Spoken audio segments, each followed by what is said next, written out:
Yeah, Temperance, she's always had a weakness for sins of the flesh, and she tries so hard, she works so hard every day to make sure that nobody knows how horny she is all the time.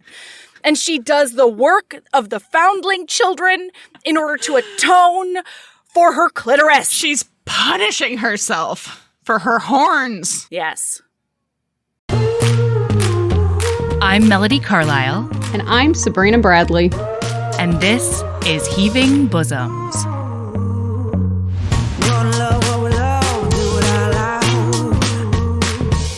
Stack our shelves with the crunches out. Shout up on the rooftop, can you hear the sound?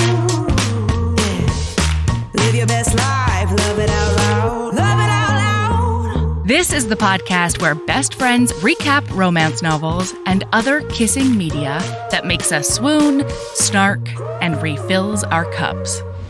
Whether you've read the book or are coming in blind, we'll lay bare every delicious scene and revel in the tropes and subgenres that make romance amazing.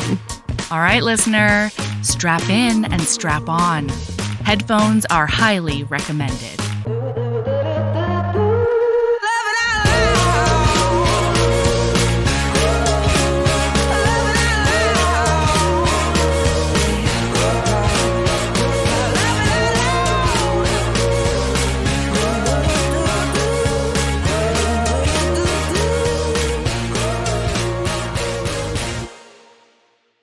All right, Sabrina, I had legal dreams last night. The fuck does that mean? Legal dreams, like being in an ongoing court case, and it involved a lot of powdered wigs. Here's the thing, listener. We have 2 pieces of business to get to before anything else. However, I have discovered a new Times. We're not in England Times, okay? Is this Wig Times? No, it's Dickens Times. It's a very specific Dickens Times. It made me think of Bleak House. Charles Dickens, okay? This is the rabbit hole that I've gone down. I started thinking about Dickens Times, Charles Dickens Times. Then I started thinking about Bleak House. Then I started thinking about, generally like the court of the chancery and whatever. And like, I know that Charles Dickens was a very important novelist and that his societal critiques in his novels did a lot to help the world, but fuck, Dickens Times is hard. What? Well, so this book is set in the 1780s. Dickens Times. 1780s. Dickens Times. No. I was thinking to myself, just because I was curious, right? We can call it Dickens Times, but I was like, I thought Charles Dickens was in the 1800s. He was. Yeah. He was 1812 to 1870. But the most important thing that I just found out. What? Charles Dickens and I share a birthday. Okay, all right, hold on. I was talking about societal critiques, etc., and you're coming in with same birthday? Yep, I sure am. All right. Nobody ever has the same birthday as me, and so I'm excited. All right. Okay, but anyway, societal critiques. Yeah. Go be. No, I'm just saying important. I'm just and saying shit. It's not. I am not important, and I know that he is important. But like, fuck, dude, Dickens Times is hard. Like, if there's a street urchin, if there's an Oliver Twist in there, if there's like a half-starved man in a gutter, you might be in Dickens Times. Oh man, if your heroine pulls a babe out of the arms of the corpse of its mother in the first chapter, you might be in Dickens Times, okay? I would wholeheartedly agree with it. You're right. This is not a year. No. This is a specific vibe. Yes. England. In England, because there's also America Dickens Times. But that's like a whole different thing. Yeah. We'd have to come up with a totally different name because Charles Dickens wasn't writing about us. Listen, y'all, it's so I had Bleak House dreams last night. That's Melody, what I had. You realize I was stuck in the court of the chancery. You realize, hang on, whoa, we need to, just because I'm in an analytical mood right now. You realize that England, I showed you what I spent a lot of hours yesterday. We cannot. I know, but of course I'm in an analytical mood. Of course. You realize that America Times is not the American equivalent of England Times, right? It's American England Times when you're talking about that kind of America Times is America like the Wild West, which means France or America Dickens Times does not, it doesn't matter that it's America or France. I'm just saying France because we did Spy Master's Lady. Yeah. It's still Dickens Times. It's just in a different country. No, see, America Times is very specifically in old-timey America, doesn't matter when, like right near a war or like in Reconstruction, Wild West. That's America Times. Yeah, I know. Yeah, okay, all right. And then England Times is anything set in England, all right? Especially if it's old-timey. And now Dickens Times is just stuck in the dregs of poverty. Dickens Times is the Sebastian of England Times. Man, and except I like Sebastian and I don't like Dickens Times. I don't like Dickens Times. Dickens Times makes me sad. And like I know that technically a lot of his books end up with a quasi HEA, you know? But like the journey to get there is rough. And what about Lady Deadlock? I have to ask, have you actually ever read a Charles Dickens novel? Yeah. You have? I have not. Oh, yeah. I don't know. Justice for Lady Deadlock. So who's Lady Deadlock? So she's the character in Bleak House. She's like, for most of the book, you look at her as like just an upper crust lady, a bored upper crust lady. But you find out that she has secrets, and she is what I would do. And unfortunately, she dies from exposure on the grave of her dead lover. So that's rough. But she is worried that her secret's going to come out. She finds out her secret is going to come out. And then she underestimates the love that her husband has for her. And she decides to cast herself out instead of maybe having one conversation and finding out the husband would have been fine with it. And then dies of exposure on a grave. Interestingly enough, that's the exact opposite of what happens in this book. Yes. Yeah. Okay, listen. But we have business to attend to beforehand. First of all, Nemesis Watch 2024. What's happening? Do you remember how last episode and in reality just a couple days ago, was a nice person? Yeah, and you returned book 3 and book 5. And then you lamented returning book 3. And now we know why. I did, in fact, say, I feel like I prophesied myself. Like, this was, like, I put this into the universe like an idiot. I said, watch, I just returned book 3. And I'm immediately going to get book 2. Yeah, your nemesis is going to give you book 2 back. And then within 12 hours. That was a night recording that we did. I woke up the next morning.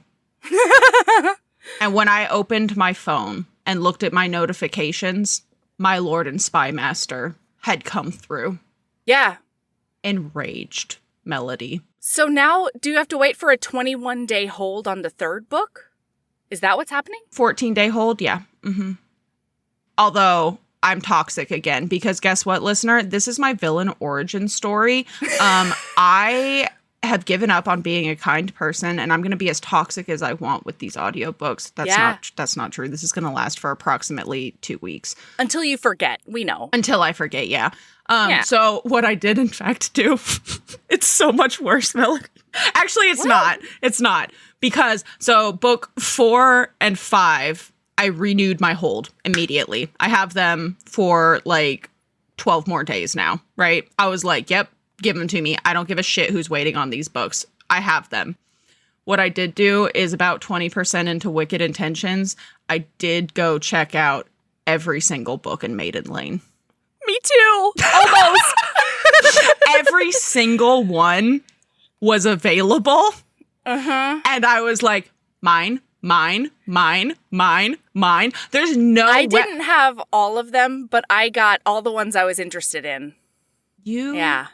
And then I have to go to Audible for another one. How peaceful it must be to be somebody. It really is. Who can just... No, it's great over here. Disrespect. It's not a book disrespect. Order. I am the reader. They are the author. Good job, author. Now I get to be a reader however I want to be a reader. A monster. I don't need to read a book I'm not interested in just because somebody wrote it in the middle of a series. Why would I do that? That's so silly. Fascinating. You fascinate me. Well, yeah, so here I am complaining about Dickens Times, and then immediately, second book, third book, fifth book. It's not going to get better. Melody, I can't wait to tell you my unhinged theories. Okay, I'm excited. Because we're not going to be able to talk about it, listener, but there's like a whole setup with the sister named Silence for book 3. Yeah, we're just not even going to... We're going to skip all of it. It's a whole deal. Yeah, we're going to skip all of it, but just know that she gets ruined by an Irish pirate, and he is the hero in book 3.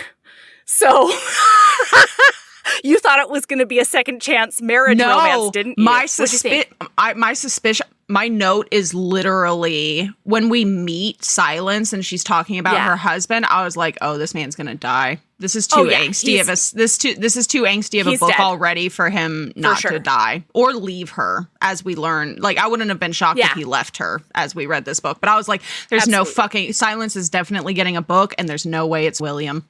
Nope. It is that rat fuck. That was my... Who ruins her on purpose. My suspicion was that she was going to end up with Charming Mickey. Without actually, like, giving her an orgasm or anything. And I thought it was unhinged, but now you've shown me the... Wow. Ooh, that's a good track record. I can't wait to tell you my other theory. Ooh. Okay, listen. Okay. The other piece of business we have is we have some gorgeous, wonderful patrons to shout out because we're so thankful for everybody who's been part of the community for years and everybody who's been joining recently. So, hey, welcome and thanks to Nerdy Spinster and Holly B, Trista M and Gio B, Natalie W and Ba K, Kaya H and Jill W, Stephanie L and Rebecca P, Erin and Rachel, and Deborah B. Thank you so much for being part of Heaving Bosoms, a Patreon. And later on this month, we are having an author hang with Elizabeth Stevens of The Very Mates. I'm so excited. Wonder. It's August 23rd, right? I think so. Yeah. And she's got that Omegaverse, this new Omegaverse deliciousness that she's been writing. Like, it is too much. And we haven't, so she and I are still in talks about what exactly fun thing we're all going to do. Usually, so the first two, it's been trivia, right? Since we've introduced this new version of Author Hangs, we've done trivia. And this time we're talking about maybe giving either an online escape room or Pictionary a shot. So it might be a hot mess and I can't wait. Yeah, and it's like, it ends up being just like an icebreaker to get everybody talking so that, you know, people aren't nervous to talk to the author. And just having fun. Because we want actual interaction, yeah, and just like hanging out and being great. This is an author hang, not an author interview. You're allowed to ask questions. Like, you're welcome to ask them questions if you want to ask them questions. But, like, it's just Yeah, don't get me wrong. out. I asked M.A. Wardell so many questions. Once I got access to his brain... You interrogated that poor man. I did, and he loved it. He loved it. He was there for every moment. Oh, my God. It was wonderful. So many... I love the way his brain works when he's putting together a book. Yeah. And like researching the book. And the thought and care that he puts into everything is just so wonderful. Anyway, so that's later on this month. I'm pretty sure we're also having a watch party because those are just like extra fun hang times. And yeah, there's a bunch going on in the Patreon. Yeah, because last month we watched Pirates of the Caribbean. The poll results are in. And so we haven't watched it yet as of recording this episode. In our times. But in your times, we have watched Pirates of the Caribbean, and I can't wait for the snarky banter that was involved there. I'm excited. I'm excited. Okay, now we're going to get into this fucking book. Because, listen, I loved Book, but I was so mad at Book the whole time. This hero felt like a Dickens Times Christian Grey, kinda. You know? He did! He's a Sebastian, don't get me wrong. He's a Sebastian. He cannot be touched because it hurts him. If anybody touches him, by the end of the book, the fucking heroine cures him of the touch situation. Oh my God. He loves BDSM and he thinks there's something wrong with him for it. So anyway, he can't be touched and he gets cured of it by love and the heroine, etc. She does tie him up to cure him of it, which felt dicey for me, but we're good. It all worked out. I had So he's constantly psychoanalyzing himself, trying to figure out what's wrong with him and why he likes to tie up his sexual partners and blindfold them. Dude, there's nothing wrong with you. You just like a thing. Granted, this was also in 1737, so like, I know. It's not like they were talking about, you know what I mean? Like, yeah, but it's also tracks. like not like there weren't actual sex clubs in that time as well. Well, I mean, obviously they talk about like all of the brothels and stuff. Like there are sex workers in this time that their specialty is being tied up and blindfolded. That's right. Okay, so we open up and our do-gooder, Nell? What is her name? Temperance. Temperance is much better. Oh, yeah. If every sibling in the family has a virtue name, you might be in Dickens Times. But you might also be in a werewolf book by Talia Hibbert. But hang on, why is it only Temperance and Silence and then the rest of the dudes are like Concord, Winter? Oh, yeah. Oh, yeah. It's just the ladies. All the ladies are virtues names. Are we shocked? And Temperance and Silence. Also, her dad was a brewer, so like Temperance? Question mark? Cool your jets, man. I hadn't put that together, but that's hilarious. Yeah, look out for your own income. Jesus. Throw that rock, sir, in That's that right. glass house. Yeah, how dare you. So anyway, she's out in the middle of bad streets of London. In this one, it's not Whitechapel. It is St. Giles, which I'm sure was a real... Don't at me. Anyway, they're out there and they are there to literally pull a sickly baby out of the corpse arms of its mother, who is only 15. Yep. And may have died of exposure or whatever. Yes, because Temperance runs... So her beer brewer father... Yeah. had a charity home for foundling. Oh God, what was even the name of it? Foundling and unfortunate child. Talk about a Dickens house. Times home name. This is what I'm saying. Yeah. So he was like invested in taking care of the sad children of St. Giles. Yeah. And he mostly did that with the elbow grease of his girl children and some of his boy children. And then they had a super rich dude who helped him out, a patron, for a really long time, like years and years and years. This one guy funded their endeavor. And then he died very suddenly. And there ain't shit in that will. Yeah, he didn't provide for the house in his will because he wasn't thinking he was going to die. Do you want to know what my thought about that was? What? Tell me. It was intentional.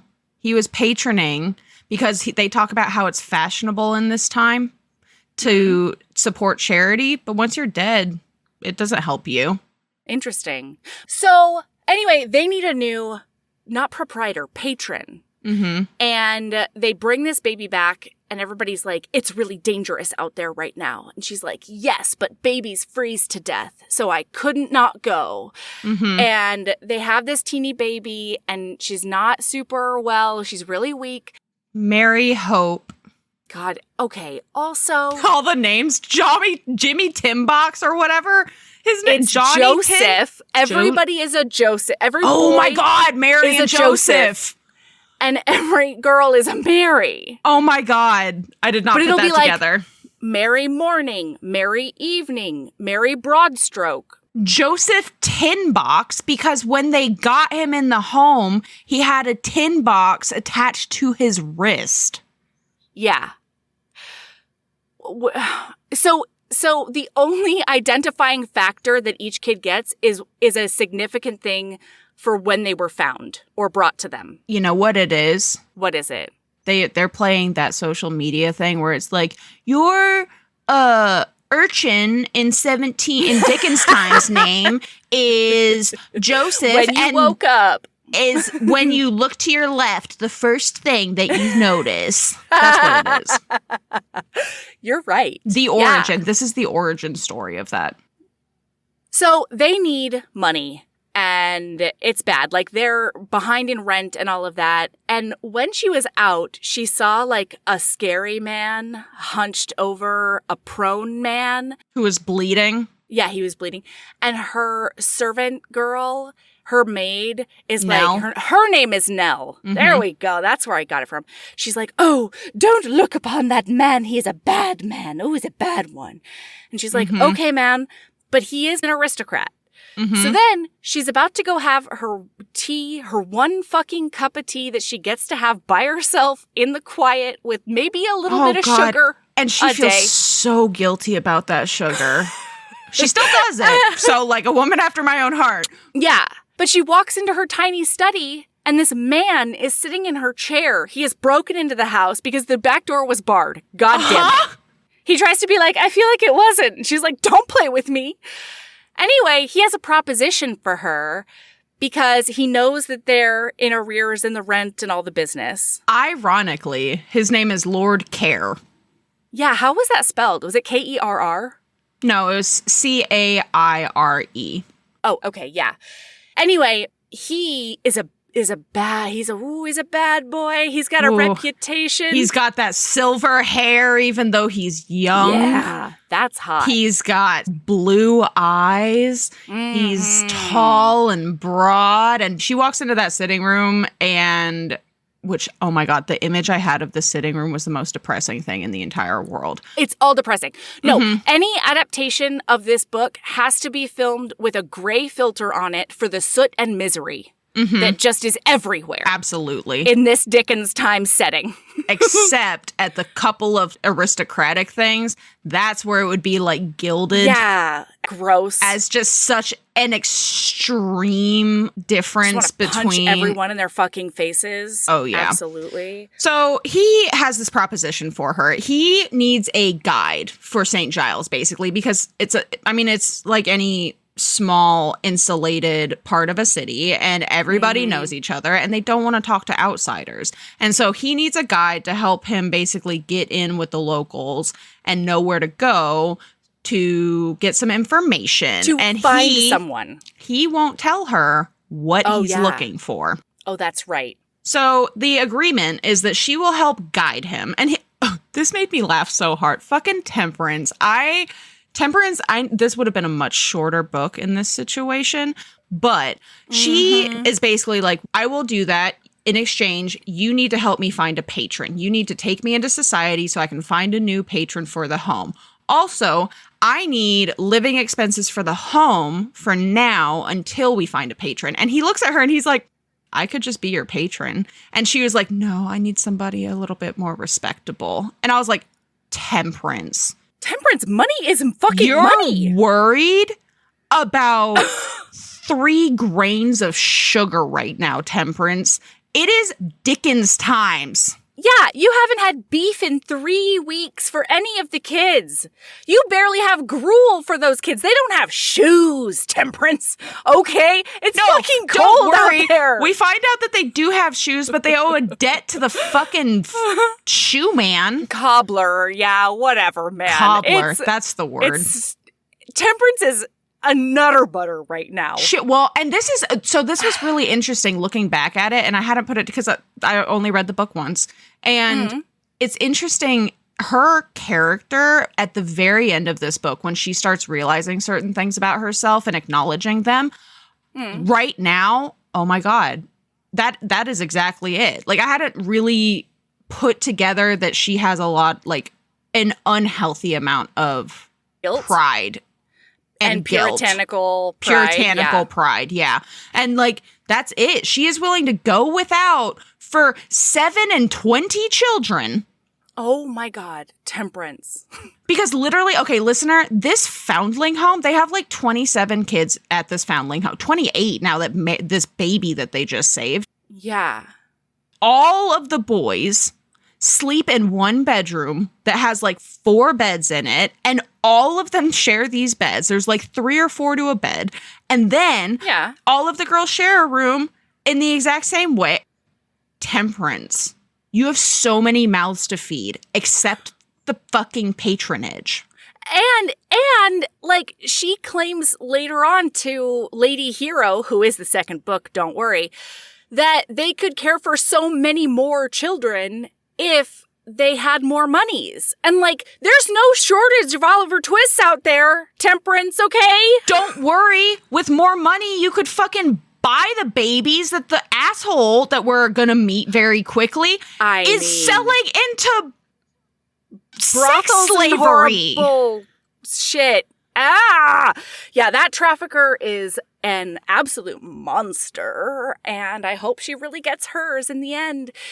So now he's like, oh yeah, that makes sense. So, but I just need you to know that this is like, there's no time limit on this deal. I will need you to service me for as long as I need your service. That's verbatim. I can promise you that. And then she's like, oh, okay, well, I suppose so. And it says that she feels like a trap has clicked into place that she didn't know was there. And from his perspective, he's thinking like he's trying to figure out exactly what he needs to get her into his talons because he is a hawk. Yeah. So now she has to do this like in secret though because of this guy's reputation. She doesn't want her brother giving her lip about it. And I understand that. Although he's got secrets of his own. Does Winter. Do you have the same suspicion I do? Yeah, I bet. Okay. That he's the ghost of St. Giles. Uh-huh. Yeah. Okay. Except I'm wondering. He's gotta be. The only thing, so like I was so dead set on it until the very end of the book. I thought St. John was too. I think Lord Care thinks St. John was. Yeah, he for sure does. Because he was shocked at the end. This is the end of the book. But he was shocked at the end when he was like, wait. It was very much like, have you ever seen Clark Kent and Superman in the same room? Yeah, and like, and then he does see St. John and the ghost of St. Giles in the same room. Listener, we're not going to talk a huge amount about it because it's a very like minor subplot, but the ghost of St. Giles is this dude who runs around the city as essentially a vigilante costume with a fucking like, it sounded like a plague mask almost on the upper half of his face. Yeah. With a Harlequin costume, a gigantic black hat, very Zorro-esque in my mind. With a giant red feather plume, like Scarlet Pimpernel style, okay? And like big glossy black boots. And then not only does he have a long sword, he also has a short sword because he's a dramatic bitch. And I love him. The Ghost of St. Giles has to have a book, right? It's got to be Winter. Winter's going to have a book because Winter lives on Maiden Lane. Winter has to have a book. And it's going to be the Ghost of St. Giles book. That was my other unhinged theory. My theories. My theories were that Silence ends up with Charming Mickey in her book and that Winter is the Ghost of St. Giles. But Winter isn't out all the time. Winter is at the house quite a bit. So is there more than one ghost? I don't think so. Could St. John also be a ghost? I don't think. Oh. You know what I'm saying? Oh, shit. Yeah. St. John has to have a book, right? Yeah, he has to. After his like ailing wife dies. Yeah, that wife is going to die, and then he'll get a book of some sort. Bye, Clara. Bye, William. Clara, we appreciate you. I'm so sorry for your struggles, but I am glad that you're no longer suffering, fictionally. I mean, frankly, it's Dickens Times, so like... Fucking everyone is suffering. I assume that anybody that we meet that is like having a bad time, there's no second chance romances for a sickly person in this series, right? They're all dying. They all die and they get a new love. Yes, absolutely. So Lazarus is Lord Care. We find out from Lazarus's perspective that he is hunting the killer of his mistress of 2 years. That's who he's looking for, because she was slit nape to nethers. She was Jack the Ripper. Is that what Jack the Ripper used to do? Yeah, he played with the innards a lot. Yeah. Oh, God. Sorry. I suspect that I knew that information when I first learned about Jack the Ripper, but like, I think my brain just blocked it out because I'm so horrified. Yeah, they were term of the patriarchy, gutted from stem to sternum, is what they were. And I don't know. I like yuck. nape to nethers. I think I'm I like nape to nethers. Yeah, it's much more gender neutral too. I dig it. Yeah, so that's what he's looking for. And we learn a little bit about Temperance in that she has a sin. Did you guess what the sin was? Yeah, she's a horny bitch. No, specifically what she's... oh, God, no, that's so much later in the book. It is that she's a horny B word, right? Yeah, but like all of it comes from her husband, right? Like all of this her stuff. Her dead husband. She's a widow. She's a widow. He was very like, this should be used for procreation very only. Godly. And the one time that she was like, hey, do you think we might, do some bed sport other times? He was like, you're a harlot and you're not godly. There's something wrong with you because you want sex. Which, like, because you're a woman and you want sex specifically. Well, and also, like, frankly, Temperance, just based on what you said, why do you want to have more sex with him? I know. Poor thing, right? Poor thing. I mean, that was all she knew. Just go diddle, girl. Like, I know that that's another sin to you probably, but, like, just, that's got to be better than him just over you grunting and pumping until he comes and then rolls over and goes to bed. Right. Yeah, Temperance, she's always had a weakness for sins of the flesh, and she tries so hard, she works so hard every day to make sure that nobody knows how horny she is all the time. And she does the work of the foundling children in order to atone for her clitoris. She's punishing herself for her horns. Yes. Yeah, we also find out that Lazarus has strange bed sport. Nobody will tell her what that means. We find out he likes to tie up and blindfold his ladies, right? Because Lazarus has an aversion to touch. Because... It's never explicitly said. I have my own suspicions. But the only touch that has never hurt is his baby sister Annalise's touch. Yeah, and she died when he was 5. Or she was 5. He was 10. And specifically, he feels so fucked up about it because when he was 10, as a 10-year-old boy does, he's like, go away, Annalise, stop following me. And then she goes away, gets a fever, and dies. This Sebastian, Anyway, so it's their first time going out in St. Giles. He comes to get her at the door, and they're headed to a local gin joint.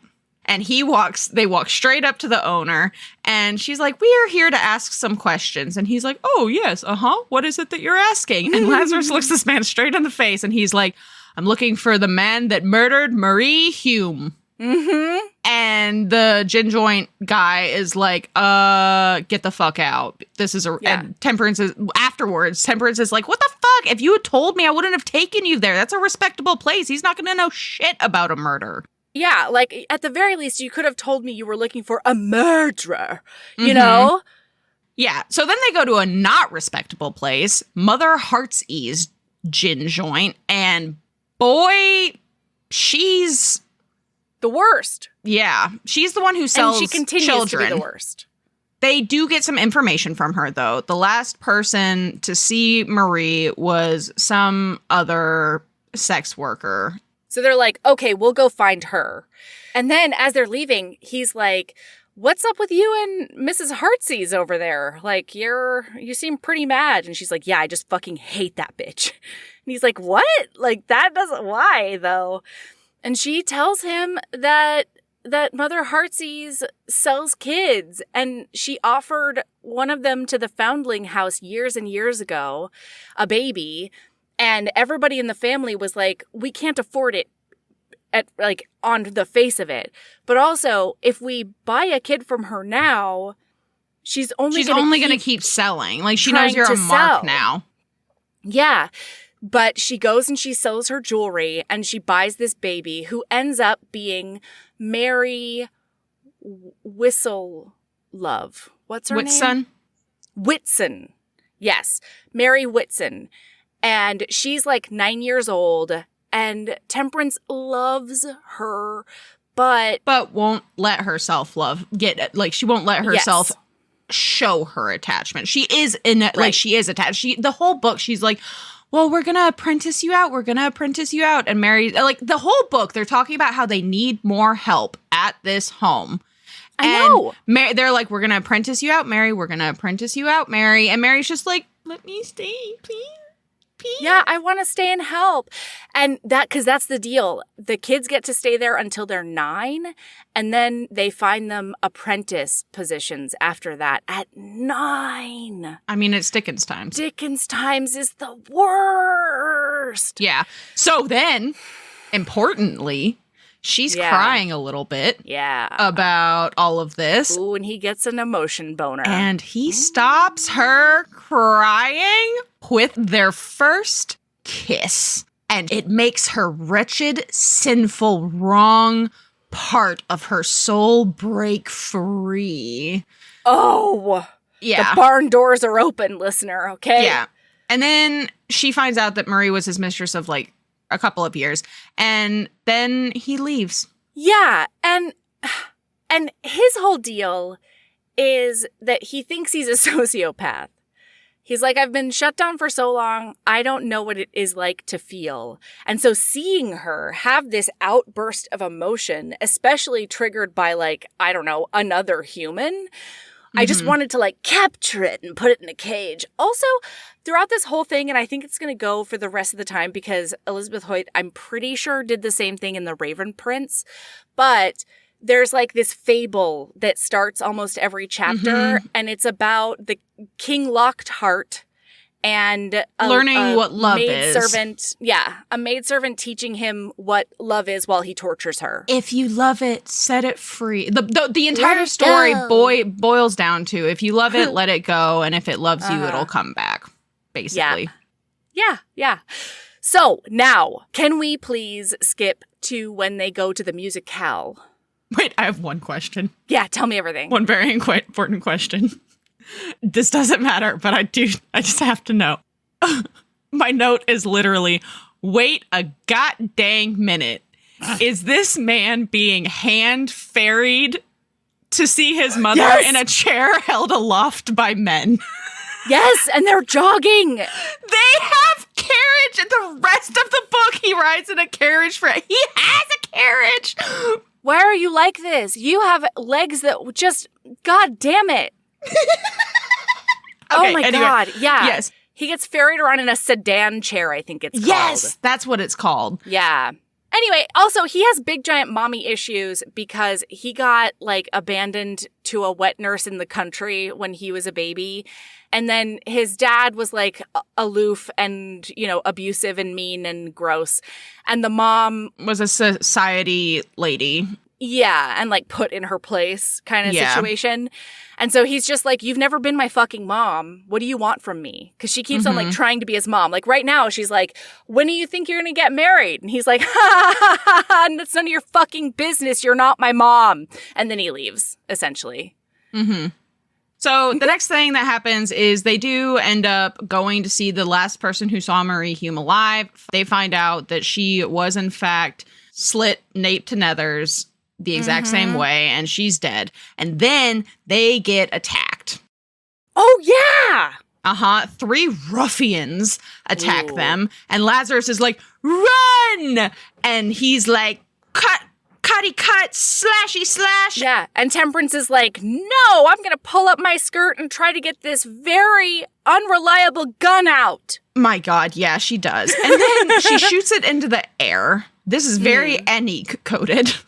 Yes. Except Anique would have hit one of them, just not in a murder way. Yeah. But they run away. He is pissed about the gunshot when he finds out that, originally he thinks that one of them shoots at her, and he's like, he's pissed. This sends him into like a berserker rage. And he thinks to himself, she's my martyr. Mm-hmm. Nobody gets to hurt her but me, ? I don't know if that's part of it. But it's wild fury filled Lazarus's chest at the sound. Yeah. They couldn't. They hadn't the right to hurt the little martyr. She was his plaything.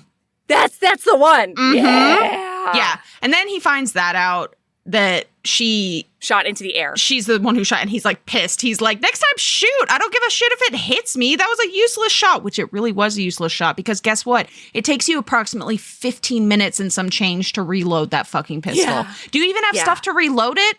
Is this just a one shot? Not. Literally a one shot?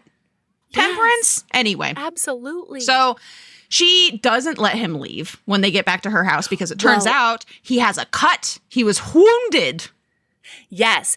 And when they're out there, she's like, you want me to shoot a gun where it might hit you? And then he says yes. And she says, you think my life is worth more than yours?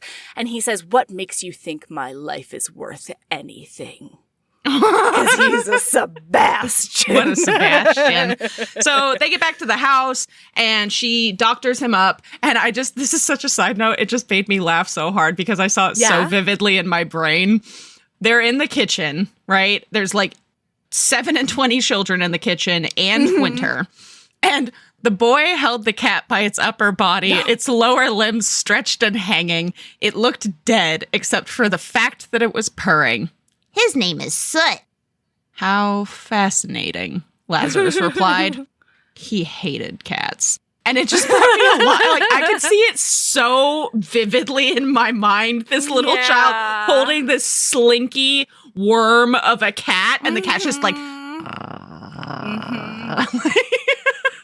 So she does like wound him up, and she is worried that she's causing him pain because he is clearly in pain.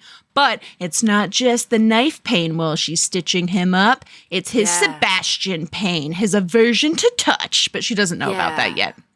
And then Lazarus leaves, wandering St. Giles with a hard-on because it hurts. But he's like, man, I'm so fucking horny for that lady. That martyr, that little martyr. Uh-huh. God damn it. His plaything. Mm-hmm. And then he also has put together that they're trying to assassinate him because they've been attacked a couple of times or something like that. Like, oh yeah, because the first man from the very first chapter. Yeah, when she first sees him. Yeah, those two attacks. So now, in order to hold up his end of the bargain, he's going to take her to a musicale. Uh-huh. And that way she can like mingle and try to find somebody who try to find a patron. Specifically, all book, I was like, why do they have to have a penis, Temperance? What are you doing? Anyway, she's like, I've got to talk to a rich man who will fund the house. And so Nell gets out this slinky red dress that she couldn't bear to part with even at her toughest times. And all of them Cinderella it onto her. And it's really, really cute and sweet. And her bosom is out in a way that Temperance does not agree with, but can't really help. And then her sister Silence arrives because her husband's ship has been stolen from, and they want to send her husband to jail. It's her whole storyline. Yeah, it doesn't matter. So now he picks her up. He is wooed by it, and they're in the coach. And this is just very important, so I have to tell you about it. Mm-hmm. I don't remember what he's apologizing for, but she says to him, he wants to hear everything. Like, he wants to know why she's upset. And then when she does tell him, he's like, oh my God, she confided in me. And then he says something like a little bit snappy to her. Yes, because she calls him kind. And he's like, I'm not kind. And she's like upset about it. And then she's like, are you apologizing to me, Lord Care? Mm-hmm. And if I were, would you accept my obeisance? I have no need to have you at my feet. Don't you? Then perhaps it is my needs that would find me there. Mm-hmm. Or perhaps you might care to kneel before me. And then he says, I see you in that dress, madam, kneeling before me, your skirts spread in a shining pool of crimson. I see myself standing before you. You look up at me, your golden half eyes half closed, as they are now, your lips reddened and wet from your tongue. Or perhaps mine. No, she moaned. She's so horny right now. Yes. And he's like, I see myself taking your hand and placing it on the fall of my breeches. I see your slim, cool fingers carefully undoing each button as I stroke your bound hair. I see. And then the coach, to a stop. They're here now. They're going to the stupid musicale. Horny times. And the spell is broken, though.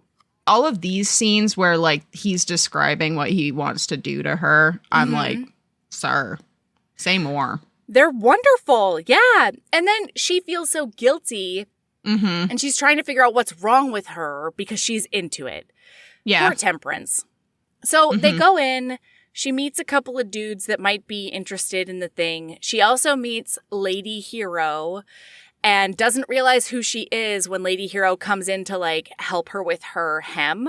And because she's a duke's sister. And so I was like, I swear to God, if Lady Hero doesn't end up being a patroness, I'm going to be so sad. Oh, yeah. Yes. I knew there was no way she wasn't going to be the patroness. I mean, yeah. I also can't wait for Lady Hero. Who does Lady Hero? Do we know who Lady Hero gets with? We don't know him. And not only that, the very first chapter, the meet cute, is Have you started it already? Perhaps. Love you. Is her walking into a drawing room trying to, like, get some air at a ball and then seeing this guy's bare ass just thrusting into a married lady on the settee. She gets with a rake. Yes. Oh my God. I love a reformed rake. I know. And it's great because he doesn't even break, rhythm. He's just like, I'm a little busy here. Can you leave? And she says, actually, no, because her husband is right out there and it seems like he's looking for her. And so he jumps up, puts his dick away, gets underneath the couch, and then she helps the lady get together and helps her cover for this indiscretion because her husband walks in like, about to pull a sword or whatever, because she's known to do this. And then after they leave, he's like, I can't breathe down here. I need to get out. And she doesn't move because she's standing in front of it. And so in order to get her to move, he says, I can see up your skirt. And then she scurries off and she's like, oh, how dare you? And they are enemies immediately because delighted. He thinks she's just so moralistic and judgmental. And she doesn't like that her eyebrow twitch that she practiced in the mirror at 12 and makes grown men quiver has no effect on him whatsoever. It's incredible. Anyway. So sorry, everyone. That was book 2. Yeah. You got a quickie live. A quickie of the first 3 chapters. All right.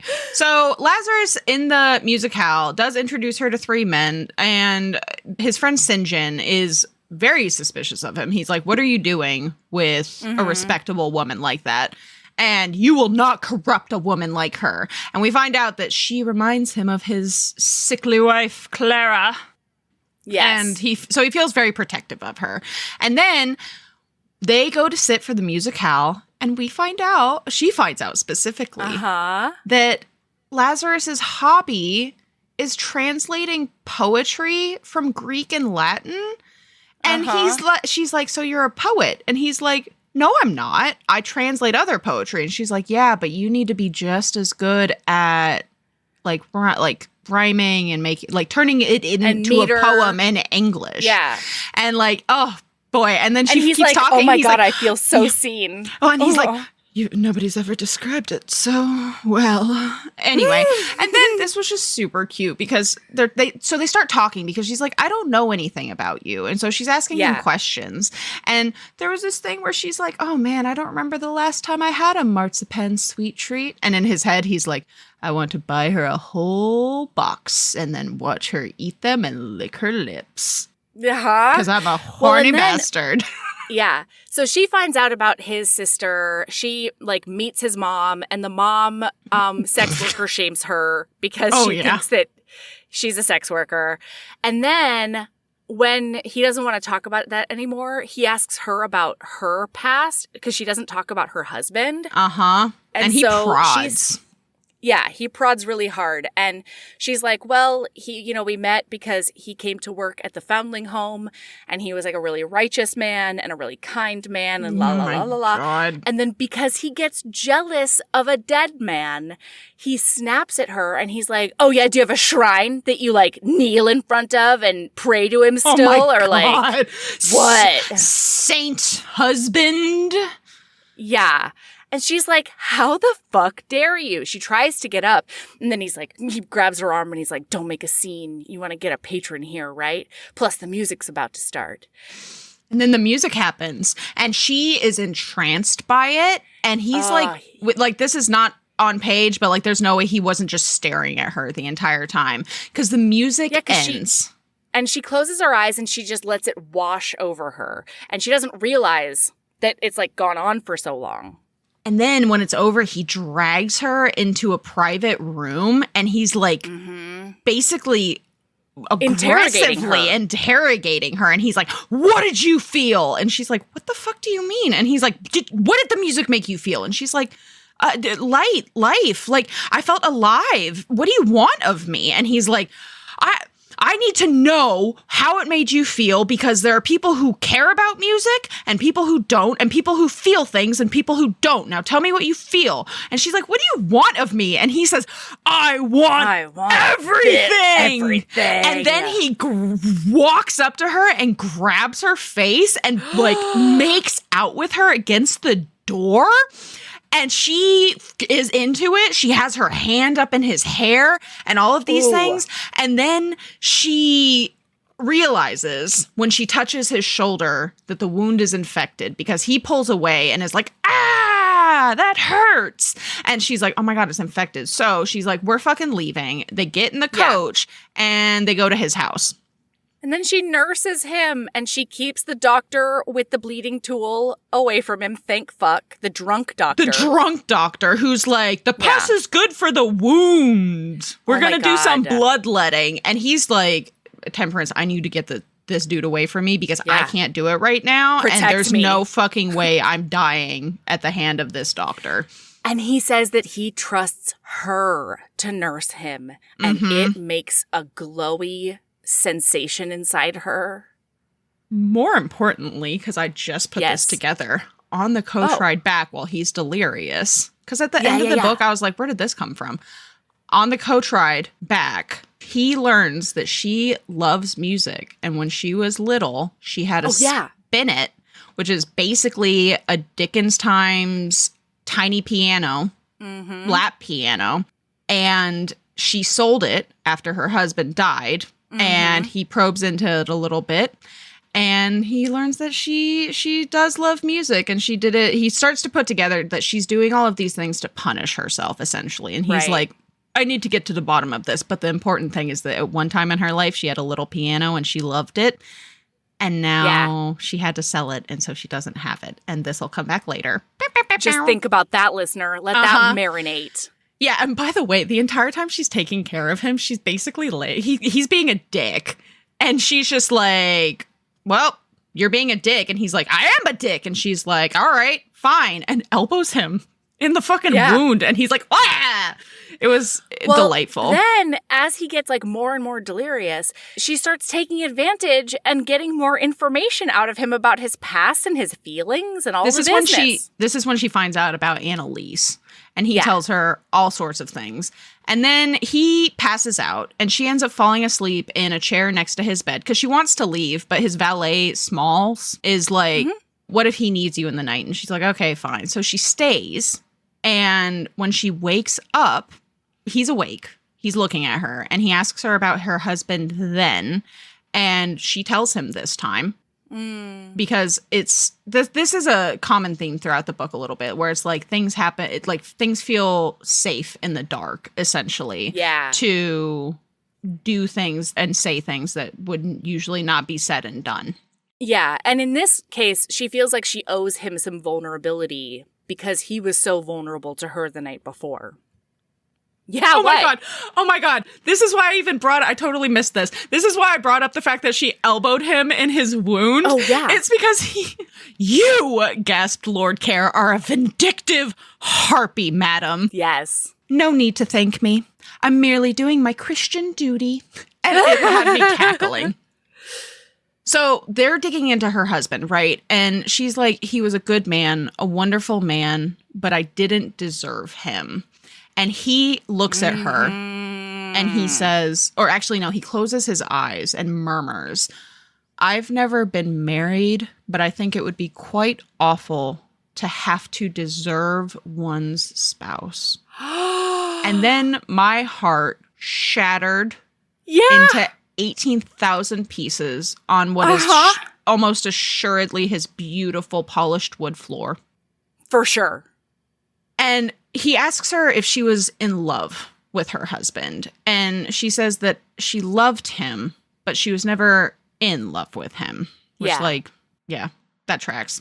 Well, and later on, though, he, doesn't listen to her in this moment, because later on he talks about how, I mean, I guess he technically says that he was a man she loved, but he made it more romantic in his mind than it was, I feel. Well, and I think it's because he just has such a distinct lack of understanding regarding emotion.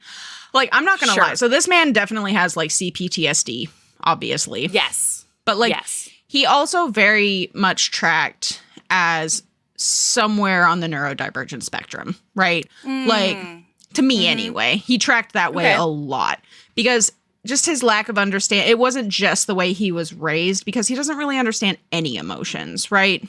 It seems like he understands emotions that are almost strictly central nervous system based. So they're things that are... Yeah, feelings. Yeah, exactly. Not emotions. Exactly. He understands feelings. Yeah. And that struck me as coded very... Anyway. So she gets back the next morning and all of her family is there. And they're fucking pissed. They're demanding reparations from Lazarus and she's like, you can't do that. I was just there because he was wounded. I'm not ruined. Also, I'm a fucking widow. I'm on the shelf. It's fine. Fuck off. And we... Yes, tell me everything. Winter closed the school for the day because apparently he was out all night looking for her. As the ghost of St. Giles. He's the ghost of St. Giles? There's no fucking way he's not the ghost of St. Giles. So... her brothers are all pissed. They end up storming out. Her family is very rocky. Asa is basically, all of these brothers have to have a book. Asa is kind of the farthest away from the family. He's very much separate from them. And they don't know what he does for a living. Oh my God, he's got to be he's got to be a spy. He's a smuggler, right? Oh, he could be a spy. Or a smuggler. Yeah, I don't know. He's one of those S words. He does an S job. Maybe both. Both, yeah. Maybe he's a spy and his cover is a smuggler. He's an S job squared. Anyway, by the way, they couldn't go to their brothers for money to help with the foundling home because they just don't ever ask Asa for anything. And he's a little bit hurt by the fact that they didn't come to him when they were struggling. And Concord just doesn't, he's the one who took over the brewery and he just doesn't have the funds to help them now. I can't believe either of them were like, why didn't you come to me? We know you don't have the cash. You're not an aristocrat. We know what the income disparity is. Apparently Asa could have the cash. He's like, I wish you'd come to me sooner. Not for long term, though, for sure. He could do a stopgap kind of help. Oh, yeah. It's a stop. It would not be a forever kind of thing. Yeah, yes, you're right. Yeah. So they're like, you're not gonna see Lazarus again. And she's like, no, I'm a grown-ass woman. Leave me alone. Concord looks at Winter and is like, I can't believe that you're letting her whore herself out for this home. And she is horrified because she's like, oh my God, is the whore written all over my face because I'm a horny lady? Yeah. And the text actually says it felt like she had been slapped in the face. And I really wanted the text to say, and so she crossed that room and slapped him in the face. But that's not what happened. I wish. Temperance would not. The only one that she'd be willing to slap for being out of line is Lazarus. Yeah, and that's why she has to marry him. Yeah. So sorry, my notes apparently wrote down Mother Heartsease as Mother Heartsies, like Hurtsies, which is hilarious to me. So anyway, they're going out again, okay? It's time don't they go talk to Tommy? Yes, Tommy Pett. So he shows up at her house, and it is time to meander off. They're headed to see Tommy Pett, which is a name that they got from somewhere somehow to go. Doesn't matter. Doesn't matter. He's a child. He's a child survival sex worker. Uh-huh. And he works at the most notorious brothel owned by Mrs. Whitechapel, the mysterious proprietor. And Tommy Pett, we find out, is Marie's brother. And according to Tommy, he only saw her like once a week on his day off on Saturday. And he's the one who actually is the last one who saw Marie, because he walked into her house and she was split open. He found her body. Yeah. He wasn't the last one to see her alive. He found her body. Oh. And so then they ask him, like, okay, well, do you know who did it? And he gets this maniacal smile on his face. And he says, well, she was tied up and blindfolded, so I assumed it was you, sir. Isn't that the way you like to enjoy my sister? Ooh, Tommy, you're too old for your age. I'm so sorry. But then don't worry. Tommy. Because immediately Temperance is like, yes, Merp? Tied up and blindfolded. And then he bribes the lady who's running the brothel, the manager, basically. Yeah. To let him go find more men that tie up and blindfold. And she's like, you'd be interested in room 6. And so they do go upstairs in this brothel to a secret voyeurism room, like hallway, where you can peep in at places. Hallway. They go up to the first room, 9. And he's like, Temperance, look inside and tell me what you see. Look. And they see a woman giving a man a blowjob. And she's like, so hell yeah. And then they go to the next room, room 8, and they look in, and a man is doing doggy style. And he's got her like pinned up against the wall so that she can't Not yet. Leave. Not yet. Not yet. Oh. He's making her look in the holes, essentially, but he's not, like, forcing her to do it. She's doing it, essentially, herself. No, I'm not saying she's forcing it. I'm just saying, like, he's standing behind her. It's a small hallway. Oh, yeah. I thought you meant he was, like, holding her in place. No, sorry. But then... They get to room number 6, and the third room has the person they were looking for, and she looks in the peephole, and then he comes up behind her and presses his body against hers, and she's against the wall, and tells her to describe what she sees, and she's shocked at the woman that's tied up and blindfolded, and then she's shocked when the man drops to his knees to go down on the lady. Wait. So this is all done in dialogue. And he's like, okay, so what do you see? And she says, well, her legs are splayed open. And there's like a pause. And then he says, into her ear. He's whispering into her ear so she can feel it. It's so sexy. Would you like that? Would you like my mouth against your center? My tongue against your bud? I'd lick you there, tasting you, savoring you until you bucked beneath me. But I wouldn't let you go. I'd hold you down, your thighs spread, your cunny open to me, and I'd lick you until you came over and over. And don't worry, listener, we do, in fact, get, like, this check gets cashed. Yeah, we get that scene. For sure. It's great. And then he turns her head, and now they're making out. And now she's flipped around and up against the wall, and he's pulling up her skirts to be inside of her. And he's like grinding her against his thigh. Yeah, so she has to ride him, it says. And then she pulls on his hair and he yelps. Well, because she's into it, okay? Yes. But then all of a sudden she's like, oh, I couldn't possibly, this isn't me. And like she pulls on his hair and like goes to escape. So it's and not, then she runs. Oh my God, dummy. She runs into the St. Giles fucking wilderness. And so he's running after her and she thinks he's running after her in like a sexual thrall. But really, he's trying to be like, stop it, we're gonna get knifed. Like, you can't just run out into the St. Giles darkness, you dumbass. And then they do. They get surrounded by 4 dudes all of them have koshes or bludgeons or something. And so he's like, run. Don't worry. And then she's like, our no. dandy vigilante shows up. Yeah. And they are slashing together. They're back to back. The bad guy, the ruffians can't even get close to them.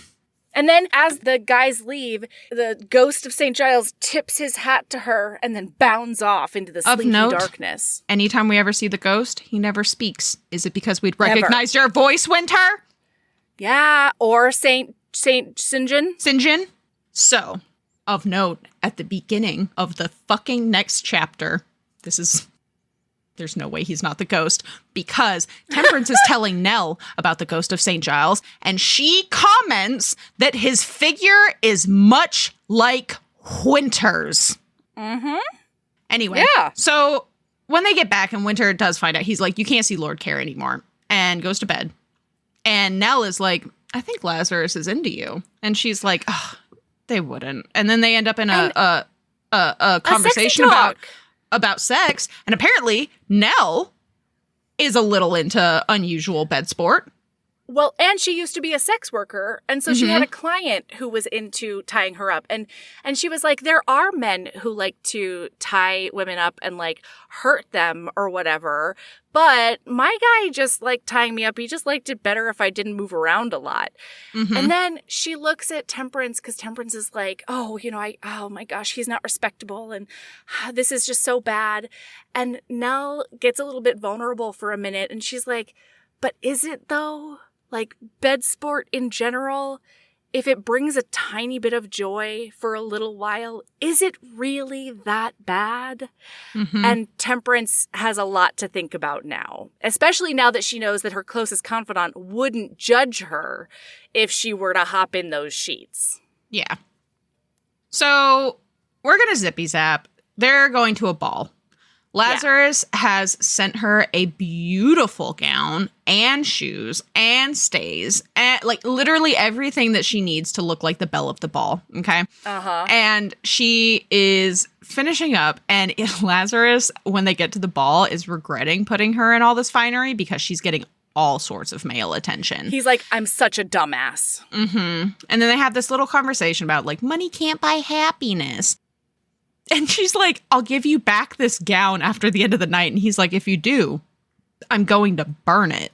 And she's like, okay, well, I guess I'll keep it then. Well, and then he says, no. And then he says, like, I'm shocked at your wastefulness, Mrs. Whatever. Like, how dare you? So, yeah, then they have a rich people don't understand Maslow's hierarchy of need talk. And that's fucking annoying. Because he says any man can be miserable no matter what, no matter whether his stomach's full or not. And like, I'm so sorry. That's a different thing. You dick. That is a fucking different thing. Yes, you can be rich and miserable. That is different than starving and freezing on the street. Yeah. You asshole. Anyway.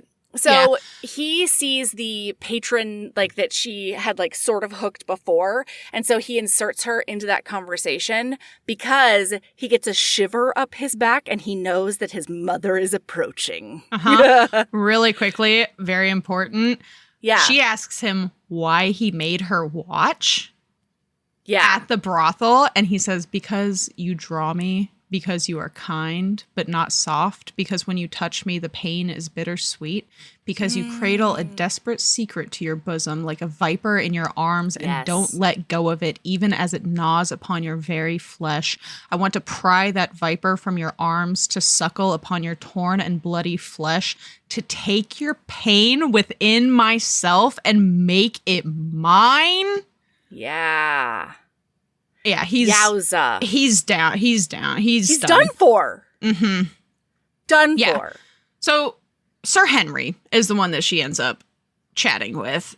And while he's talking to his mom, he finishes talking to her. And well, while he's like finally saying all the things that he should have said to his mom forever ago in the middle of a ball, like that's savage. That's savage. Yeah, because anyway, she's like, I've never done anything to you. And he's like, you're right. That's exactly what you did for me. That's exactly the fucking problem. Yeah. So he sees that she and this Henry fuck are gone. And he's like, oh no. this guy has bad intentions. I know it. So he goes running off to find her. Meanwhile, she gets pulled into a dark room by this asshole. And she's trying to be like, urchin clothes and money for milk or whatever. And he's like, oh, yes, absolutely. She's like, oh, wait, so you are interested in my foundling home? And he says, yes, it'll be the perfect cover for meeting you. And then he tries to like make out with her whole face and put his like thick, gross tongue in her mouth and stuff. So she twists his ear like a naughty child. Yeah. And then Lazarus comes in a-punchin'. And they hit the floor, and then he grabs her and yoinks her out of that room. And now they're in a passageway, and he kisses the ever-loving shit out of her. No, that's not what happens. They do. It's even better than that. Okay, no. You tell it. So he takes her out, and he's like, what are you thinking, going into dark rooms with men? And she's like, he says, don't go anywhere with a man who's not your family. And then she says, well, what about you? And he says, you shouldn't ever be alone with me. In fact, you should never see me again. I'm 8 times worse than Sir Henry, whatever his name is. And then he like has her sort of like up against a wall at this point because he needs to fix her hair before they go back into the ball because she's all disheveled. And so she's standing there being like, yeah, you're like, he looks so mad and he's so scary, but she's into it. So she gets up on her toes and like very lightly kisses him and he's not moving at all. And then she takes her tongue and she puts it on the seam of his mouth. And then she very quietly says, open. And then he loses all control. And then he kisses the ever living fuck out of her. Yeah. Thank you, Mel. My God. It was so good. So he ends up taking her home. Well, they go back into the ballroom and we meet Hero again. It's fine. Then he says, I have to feed you a ton of like really rich food and then take you home before the light of day or whatever. Yeah. And she asks him of note, though. She's like, why are you still looking for the killer? If you didn't love Marie. And he says, perhaps I search because she should have meant something. Because I should have loved her. Perhaps I'm chasing a will-o'-the-wisp of phantom emotion. Perhaps I'm merely fooling myself. Oh, Sebastian. Oh, he also shows her how to dance out on the balcony, which was swoony as fuck. Oh, God. Yeah, it's great. In the carriage home, he tucks her up against him and puts a blankie on her and tucks her in. Yeah. And then they get there and she's lost her slipper and he finds it and puts it on for her. And like she feels so safe in his arms and it feels very incongruous with his reputation. And then he simply walks her to the door and brushes his lips against hers and says goodnight. And then, oh Lord, she walks into the house and, oh my God, and all of her family's there because Silence has been missing. And we're not going to, like we said, we're not jumping into Silences, but this is the ruination of Silence. That's book 3. Yeah. But the important part about Silence's trials and tribulations for this book is that this starts a pattern of her having something terrible happen in her life and her first instinct being to go to him for a shoulder to cry on and comfort and his like, just talking it through with him. So in the morning, he wakes up to like his valet trying to keep her out of the room and she bustles past him and she tells him and he says that he just like holds her and all he can say is, I'm sorry. What? Very importantly, yeah. She calls him by his Christian name for the first time. Oh my God, you're right. She's like, it's the first time. She's like, I just didn't know where to go, Lazarus. I needed you. Like, it's the best. So they have this whole conversation about how her sister's ruined and it's terrible. And he's got his arms around her and he just keeps on saying, I'm sorry. He's it's like also the first time he's ever said that to another human. He has quote unquote apologized. He said apologatory statements. but he's never said, I'm sorry to someone, basically. Well, and specifically in like a comforting way, too. Mm-hmm.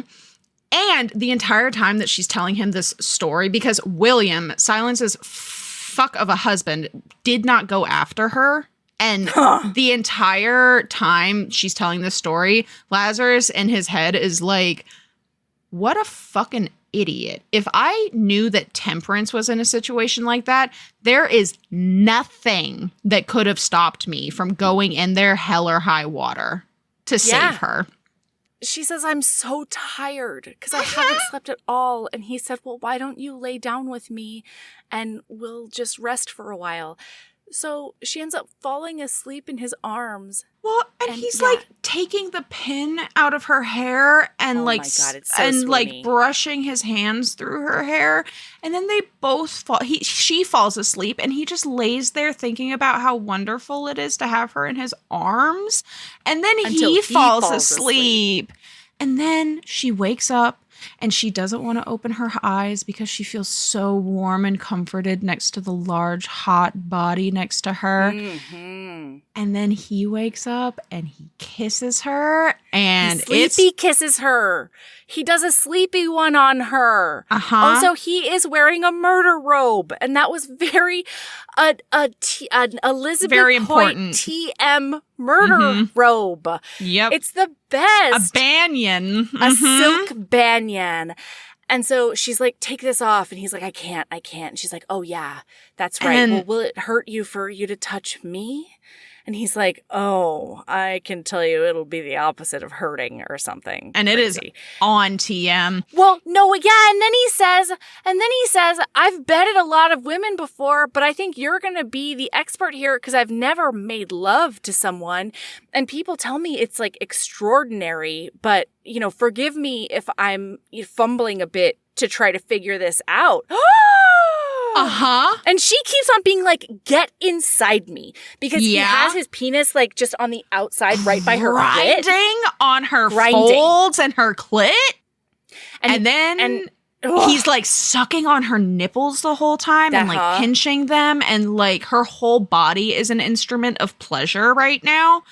And he's playing it like a sousaphone. Yes. Well, and this is such a look into her marriage and her, at least most of her previous sexual experiences, because she's like, he's not just shoving it in. Yeah, what? And super importantly, this entire time, she went to touch him at one point and he takes both of her hands. Yes. And so one of his hands is cuffing her hands above her head for this entire scene. And she's into it. Loves and then... it. Wow, it was wonderful. And then so then he penetrates her, right? And he's doing this like slow rhythm and he's making sure that his pelvis bumps up against her clit. Mm-hmm. And she's like, this is maddening. Like I need more, like something. And then he looks at her and he says, let go. And she says, I can't. And he says, yes, you can. Let go. And so she comes like a freight train and so does he. And it's like this sexual and emotional release that they're taking together. And then afterwards, he says, that was extraordinary indeed. And then they go back to bed. Well, and this is the start of her pattern of not giving him the words of affirmation he fucking needs. Oh, yeah.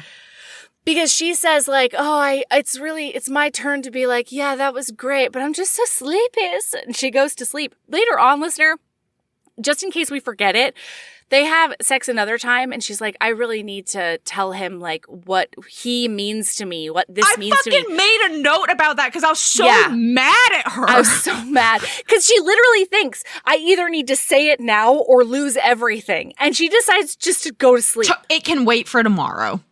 Ma'am, tomorrow is promised to nobody. Nobody. Aneurysms happen even in Dickens Times. Especially in Dickens Times. Then.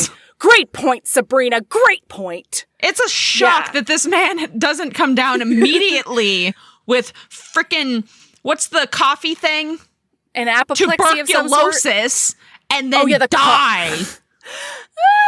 Okay, so first of all, I was just putting another, thing out there before I heard you say the coffee thing. And then I was like the grounds, like the coffee thing. And then you said tuberculosis, and then I got it. But I went on a journey just now. Yeah.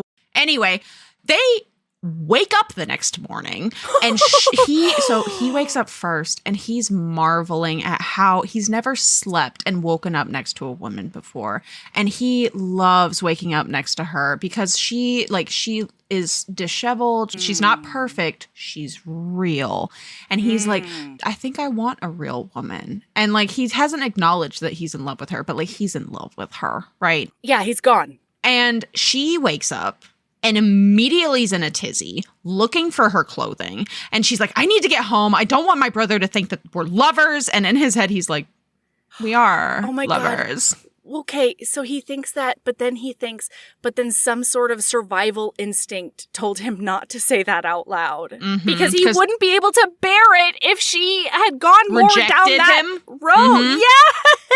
Yes! Mm-hmm. Oh my God. But he's desperate to see her again. And so he's like, well, tonight we're going to continue the hunt. And he kisses her goodbye. And he's basically like, farewell. And she says nothing and leaves. Ugh, I was so fucking mad at her. Ma'am! Then we zippy zap. We're in her point of view. And she's like, I feel so guilty sleeping with Lazarus, but also I'm happier for it. Yeah. What's that about? Is that called an endorphin? I don't know. And then when he comes to pick her up, they have a awkwardly stilted formal conversation. At the door, and he had like her hand is on his arm, and they're meandering down the street, and then he yoinks her into a doorway, and then he kisses her, and then he pulls away, and he's like, "That's better." Oh, that's better. What a relief, he says. Oh my gosh. Yeah. So now they're on their way to see Tommy Pett again. Yeah, they go back into St. Giles for more investigation times. Oh, it's not Tommy Pett again yet. Okay, so they go to see another gentleman that likes to blindfold and tie up women. And we find out that Marie has been seeing other people, even though she was his mistress and they were expected to like be faithful, blah, blah, blah. And so they have a couple of other people to talk to. This man also specifically states that one time he saw Tommy at Marie's house with a woman in a red coat. Yeah. Everything's coming back to Mrs. Heartsease. Uh-huh. I did not put that together. It didn't register that she wore a red coat. I whimsied the fuck out of it. I was like, who is it? Who's the murderer? There's a man's red coat. So this was just a relationship important moment because she says to him, I believe that you, on their way to the brothel, I believe that you wanted to love Marie, that you're enamored by the idea of love, but that you have no concept what love is. I think that's what you're searching for in St. Giles. Some source of emotion, some inkling of what human feeling really is. What do you want me to say? Something, anything. Tell me that she was the love of your life. Explain to me how it is she was your mistress, but you had no idea she had other lovers or even a brother. Tell me something, Care. Feel something. And then he says, perhaps there's nothing to tell. Perhaps my actions are on a whim only. Perhaps I've never loved another human being in my life. Perhaps I can't. And she says, I don't believe you. All people can love. And then he goes low as fuck because he says, all, what a very childish thing to say. Do whores love? Do murderers? Tell me, does the man who raped your sister feel love? For the record, he did not, but nobody believes her. Yeah. Oh, God. Silence. I can't wait for her book. She's going to be such a sad lady. Especially since that baby that gets left on her doorstep gets left by a very particular person. Yeah. You think that's where the baby came from? Yeah. Mickey? Yes. Who else would leave a baby on her doorstep? But where'd he get a baby? Who else wants to keep a connection to her? Yeah, but like, where'd he get a baby? I mean, I think he's slinging dick all over the place, you know? Oh, you think it's his baby? It's his bastard child? I think so. Yeah, so she is enraged. They're in a coach, and she's enraged by his response. And she launches herself at him and is like, whacky, whacky, whack. And he stops her. Well, because she says the sister thing. The sister thing was the last straw. And he stops her, and he says, I can't say whatever it is that you want me to say, but I can give you this. And then Smooch Town. And she says in her head, why couldn't he feel? Why couldn't he love? Why couldn't he give her what she needed? But his mouth was heavy on hers, his lips drugging. She found herself grasping at him instead of trying to free herself. If he would not let her go, then she'd take from him as he took from her. Good job, Temperance. And then she's like, we couldn't possibly have sex in a carriage, though. But then she feels his naked penis up against her. And then he puts like the tip right at her opening. And he says, you do it. Like, you mount me. And she's like, no, I couldn't. And then she just starts like rubbing up against him and doing like a really slow rub. A tease. Yeah. And he's begging her to actually fuck him. And then when she finally does, she's going slow because she likes this rhythm. And he's like, ride me. And she says, I don't think I want to. And he's like, he spanks her, I think. And through he her says, dress? Yeah. And he says, ride me. And so she does. And then they both come like a freight train again. And then they just stay connected, and he like puts his arms around her, and she lays her head on his shoulder, and they're just snuggling in the carriage.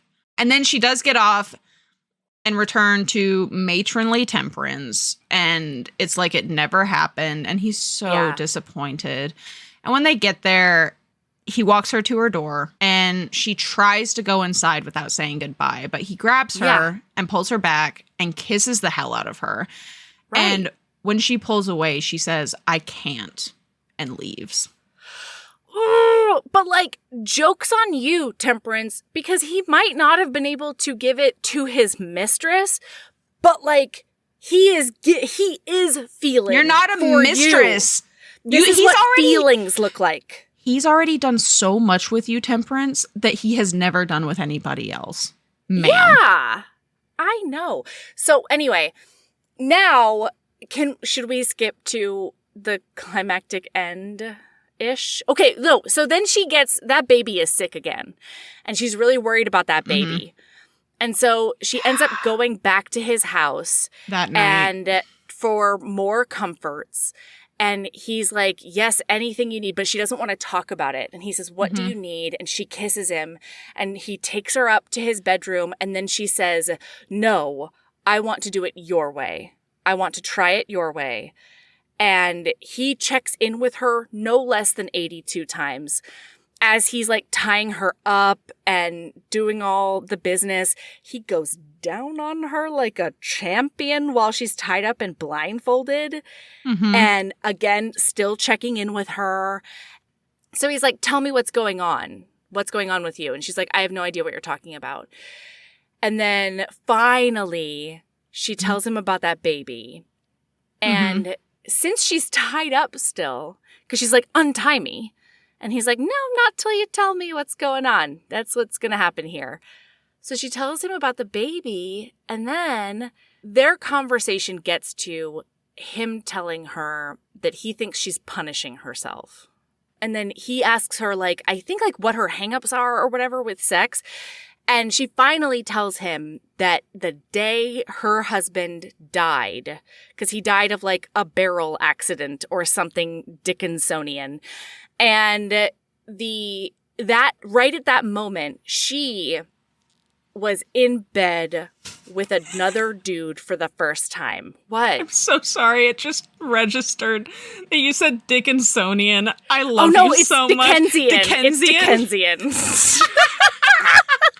Dickinsonian makes it sound like a fucking museum that's on the fucking Washington like museum mall thing. Yeah, but I think more people would know that it was related to Charles Dickens if we pronounced it Dickensonian and not Dickensian. Oh, but There are a ton of people who have no idea what Dickensian, like, refers to. You know what I mean? I know, but, like, boy, but Dickensian, it is so satisfying to say. It's such a good word, Dickensian. Yeah. Oh. Yeah, it's really satisfying. Yeah, anyway. Dickensonian is rough. Dickensonian. Anyway. Now, this is when he says, wait, sex is punishment to you. Committing adultery is your greatest sin. And not even adultery, it's sex outside of marriage. Yes. Uh-huh. And he's like, oh, God, it hurt my heart. I know. He said, that's why you came here. You're punishing yourself, right? Yes. So he looks at her, and she is wondering this because he's basically like, this was degrading for you, and you needed this. You wanted it, but it's a sin. And then he says, it shouldn't matter to me what you feel. It's never After all, before. I never considered the emotions of my partners before. Quite frankly, their feelings were of no account to me in our transactions. But oddly, what you feel does matter to me. He paused, looking down at his hands for a moment and then back up at her, his face exposed now, sad and hurt and resigned. The sight made something twist in her chest. You matter to me, he said. And although I am a disgusting creature in many ways, although I have needs not of the ordinary, perhaps even evil needs, I believe that I do not deserve to be used in this way. I may be a man without conscience, but you, my dear martyr, are better than this act. Wow. Good for you, Lazarus. Stand up for yourself. You don't deserve this. You don't deserve to be a tool of punishment for herself. Well, but it also wasn't. But she just hasn't given him any of the words he needs to understand. Exactly. And she thinks that to herself right now. She's like, oh my gosh, I haven't told him. I needed to tell him how I'm feeling, and I just don't quite know how to do it. And then he leaves. Mm-hmm. And really importantly, just because we commented on this at the very, very, very beginning, the spinet, before she shows up distraught, we find out that he's having a piano made for her as a present. Because he knows she loves music, and usually he would just get his women, like his mistresses, jewels or dresses, like all of this stuff. But like, and he she doesn't care. He doesn't care about them, and they want something that whenever they're no longer his mistress, they can just sell and get some cash. And he puts a lot of thought into this. Like, he's talking to the piano maker himself. And effort. And he's like, I think that this pattern will be the best because it's feminine but understated. Just Mother like of my martyr. pearl and lovely, just like her. Oh, God, it's adorable. Yeah, he's gone. So she spends 30 minutes getting dressed because it's, Dickens Times / England Times. And he is gone. He has ordered the carriage to take her wherever it is that she needs to go. And then we're in Lazarus's point of view. And he's contemplating how these new emotions. Yeah, he's like, he now, for the first time in his life, has a desire to be loved. And he's like, how banal. Yeah. And yet, banal or not, he could not change the way his heart felt. And he ends up this hurt. So he ends up at one of Marie's other lovers' homes, Sir Hadley. And they talk. And Sir Hadley and him have this really intense conversation about basically like, why are you looking? Because Hadley's like, why are you looking for her killer? And he's like, because it's important. She mattered. And he's like, but it was a transaction between you. Like, she was seeing other men behind your back, like all of these things. He's like, did you love Marie? And he's like, no, I never loved Marie, but she was a person. If I do not find her killer, seek retribution for her death, then no one held her in regard. And Hadley finishes his sentence and says, and if no one holds Marie in regard, then perhaps no one holds you in regard. No one holds us in regard. We are merely solitary creatures enacting our bizarre form of human contact without anyone caring about us at all. And this Sir is like Hadley. Yeah. And Lazarus is like, well, fuck, but I want to be held in regard by Temperance. And he says, have you ever been married, Sir Hadley? And Sir Hadley says, nope, never. So then he starts thinking to himself, okay, now I definitely have to get Temperance back because I love her. We have feelings. And she likes the way I fuck. Yeah. So like, this none of that is said out loud, but that's very much like where his mind is at the moment. And Meanwhile, this is the point. Well, this is the guy that we find out about Tommy Pett and the red coat from visiting Marie. This is the guy. This is when it happens. And he puts all of it together, right? Right. Yeah. So, meanwhile, she has decided to divert the carriage to St. John's house so that he can help her put on an open house. Come look at all of the sad place? orphan children and give us money. Which is apparently in fashion. These bitches are showing up with like 3-foot feather plumes in their hair. This is an event for them. At the children. I cannot. Very Dickens Times. Very.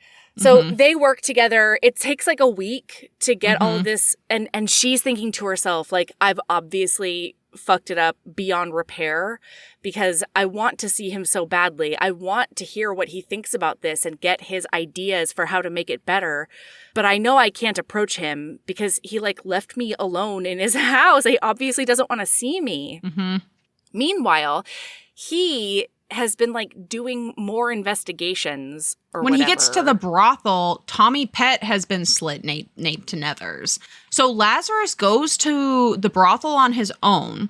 And when he gets there, Tommy Pett is dead. And he talks to that lady, and the lady is like, well, I'm going to die anyway, so I may as well tell you. Mother Heartsease is the one that's killing everybody. It's a warning to the other whores to not like, she's also Lady Whitechapel.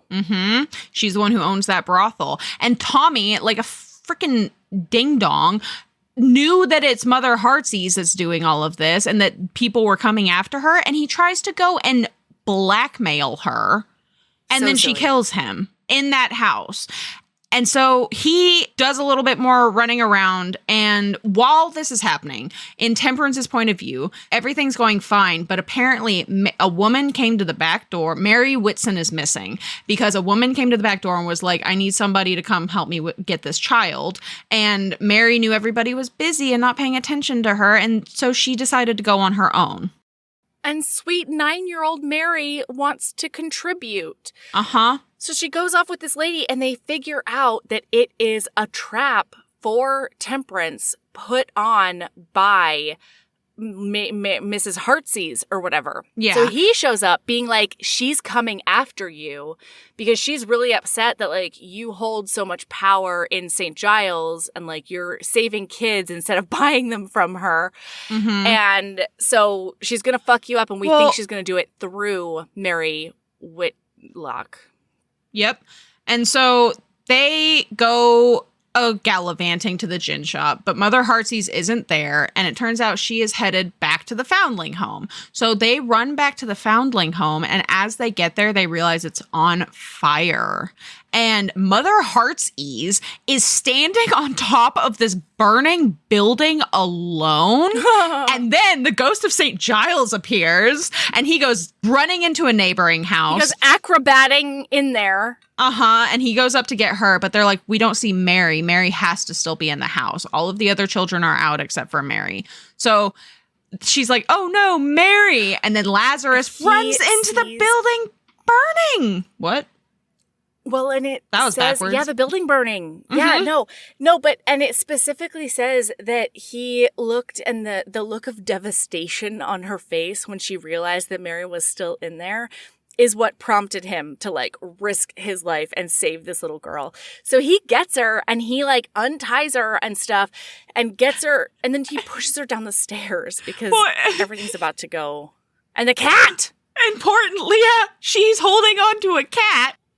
And he pushes her down the stairs. He ends up falling through the stairs because Mary comes running out of the building. And she's like, oh my God, but Lazarus. And then Ghost brings Mother Heartsease out and hands her off to some footmen to like hold on to. And to St. Giles. To St. John. And then he just fucks off. And then Temperance, like a ding dong, bing, light bulb. Oh my God, I'm in love with Lazarus. And he's dead. And so she's trying to go in there. Winter is holding her back. And then, because the house is basically collapsed at this point. Yeah. Doesn't Winter hold her back? That's what I was just thinking. Because if Winter's holding her back right now, Is he there can't a be the third ghost. ghost? He's got to be the ghost, though, because we skipped over this earlier, but there's a scene where he, has a gash on his head, and he's sickly, and who else would be the third ghost, It's a team. I don't know. Maybe we haven't met them? St. John, Winter, and some other dude. I Maybe don't know. they're a I team can't. of ghosts. I can't look because the book has already been returned. Somebody, listener, if you have the book, go look at who is holding Temperance back. It's in chapter 20, chapter 19, the very end of chapter 19 when this would have been happening, or maybe the very beginning of 20. So there's your spot to go look. Please write us, message us, let us know. I'm certain it's Winter. Fuck. I know, but he definitely is Ghost, and I think St. John is too. Anyway, so Lazarus. Okay. Wait. So then all of a sudden, because the Bucket Brigade is trying their hardest, everybody's like, he's dead. Oh no. And then miracle upon miracles, it just starts monsooning. And ends up putting that fire out. And then he walks out of the steam, limping and carrying that goddamn cat. Well, no, you can't see the cat. What he does is he limps out of the house and he opens his cape and the cat launches itself away from him. I was laughing so hard. And in his head, or he might even say it out loud. He's like, I fucking hate cats. Yeah. And then Temperance comes running up to him and she's like, I love you. And I thought you were dead. I thought I was going to die too. I couldn't handle the thought of you being gone from this earth. And he looks at her and he says, I would walk through fire for you, Temperance. In fact, I did walk through fire for you. And then they kiss, and then he tells her that he loves her too, more than life itself. We end up having this little scene where he and his mother reconnect. Lady Hero and Lady Care are the new patronesses, and they're already talking it. They're like, some of the children are going to go stay with Lady Care, and some people are going to go stay at one of Lady Hero's brothers' empty houses until they're going to build a house that has some land for the children to play. And they're just super excited about it. And Lazarus pops in and he's like, I'd like to be a part of this. So now they have two patronesses and a patron. And she thinks she's so silly because she was just insistent in her mind upon this person being a man. Didn't think to approach a single woman in the aristocracy. Yeah. Go to a woman of means, Temperance. That's who you need to go to. Yeah. So anyway, either Winter was holding her back already, or Winter now pops in to be like, oh, I'm going to go take care of the kids over there, but I'm here right now. So go get in a carriage and go away.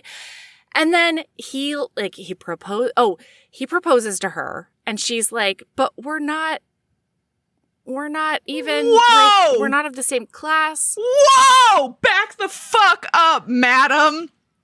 They go to his house, and this is the scene where she's trying to cure him of touch aversion and the tie-up.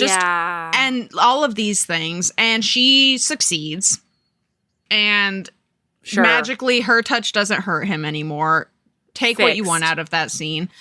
And then he's like, I'm not the man you would have chosen. And she's like, but you're exactly what I want, exactly what I need. You're honest and strong and fearless, and tells him all of these things that are wonderful about him. And you see me for all of me, flaws and sins included. And you make me face myself.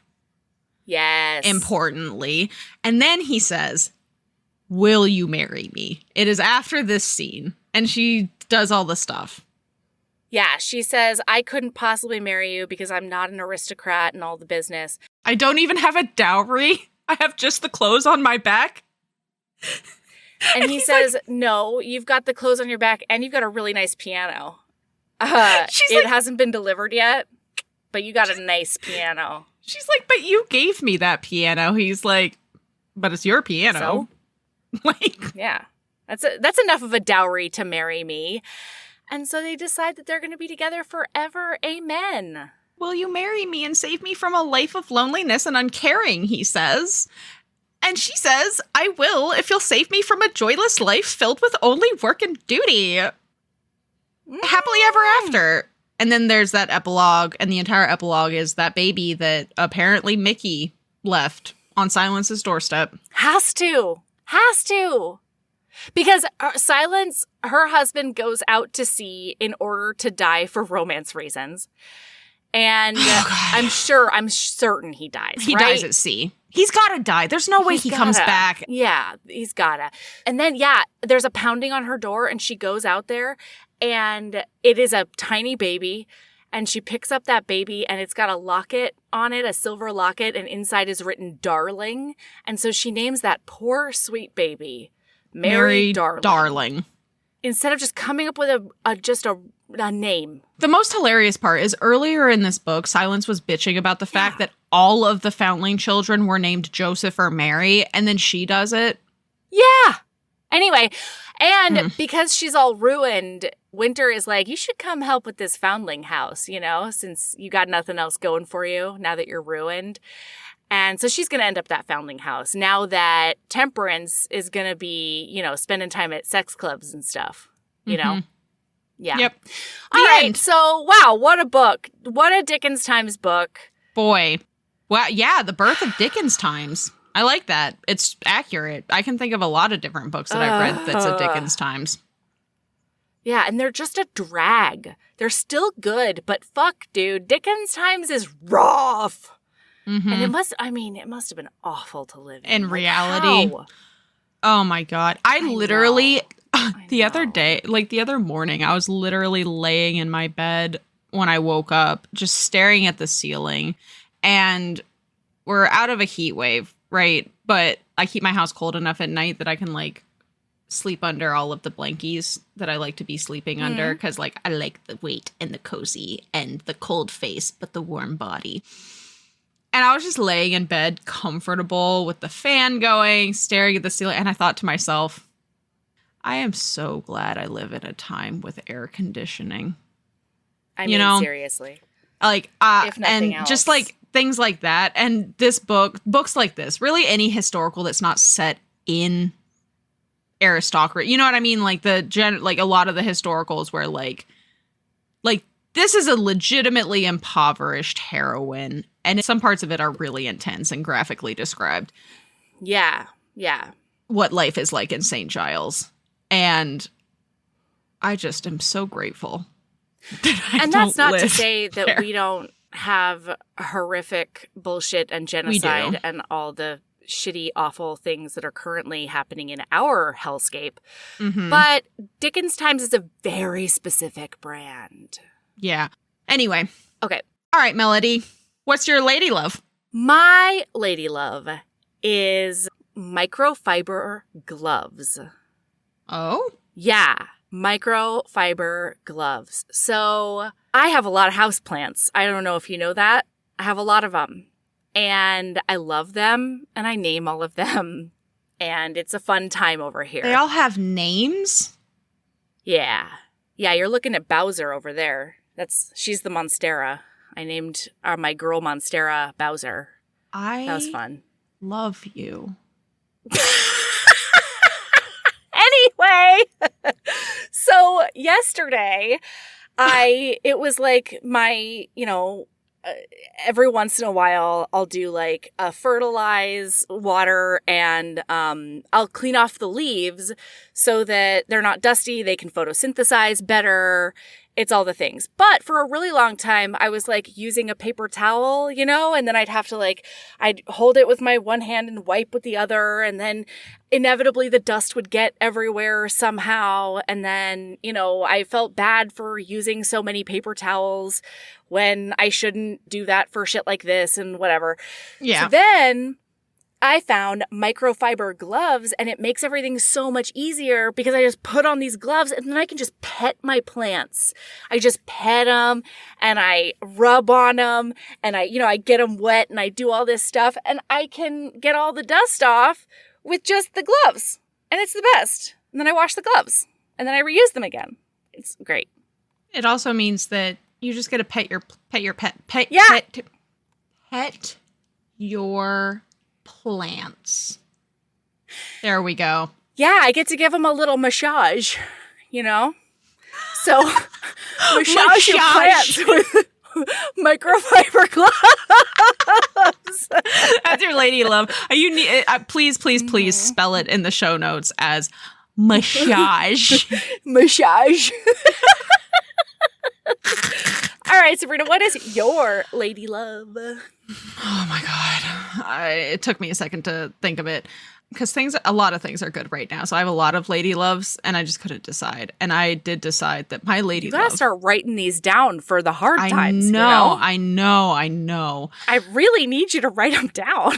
I know. I was thinking about that the other day. My lady love right now is, you remember, I think this a couple of months ago, my lady love was, and maybe it wasn't a lady love and I just talked about it, but Storygraph had added custom charts to their Plus subscription. Oh, yeah. We can't spend a lot of time on it. We're not going to. I did get a dissertation on it before we started recording. Mm-hmm. So there's graph and tag stuff happening. My lady love right now is so I wasn't a huge fan of it. The biggest issue a couple of months ago is that you couldn't edit the graphs.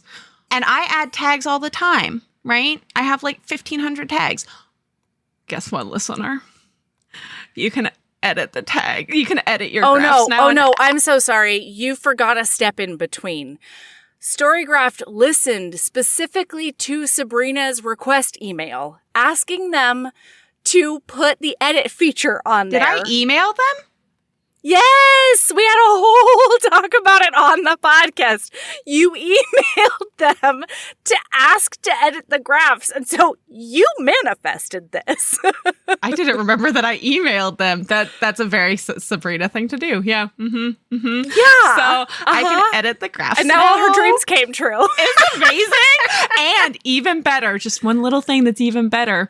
It used to be that to add a tag, you had to add that tag to a book to create the tag. So if I wanted to add tags just to have a nice cohesive list of tags for I don't know, eras, I had to choose a book to sacrifice and tag as a bunch of different things and then delete all of the tags once I'd saved them. And then there's 0 books in there, but the tag is created.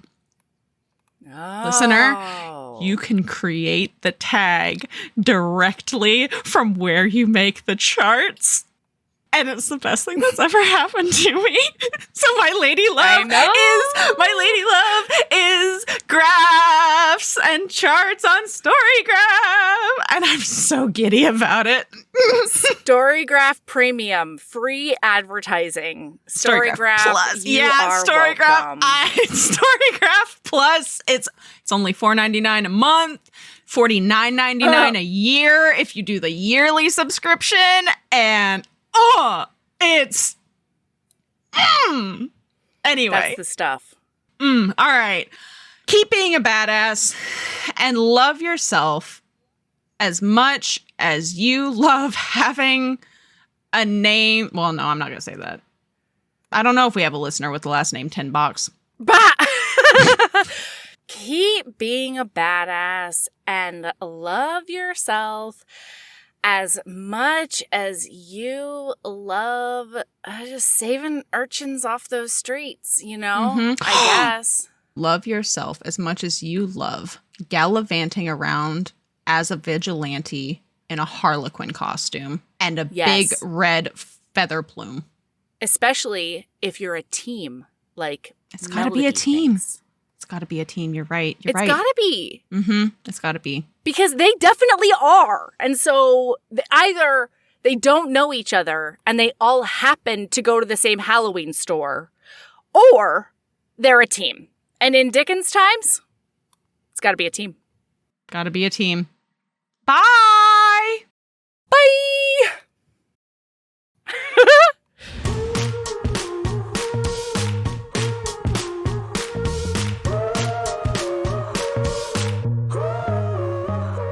Heaving Bosoms is produced by us, Melody Carlisle and Sabrina Bradley. Editing is done by Melody Carlisle. Our theme music is by the incredible singer-songwriter Brittany Fonts, and our art is by ultra-talented author Kate Pryor. If you like our show, remember to follow us on your favorite podcast app, rate us 5 stars, leave a nice review, and of course, tell all your friends about us, even if they don't read romance.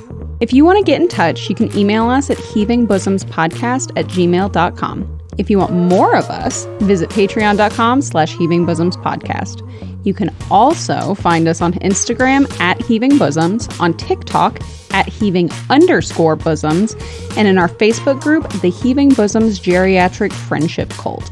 Head over to our website to sign up for our newsletter, get our Reading Embrace printable, and check out my audiobooks at heavingbosoms.com.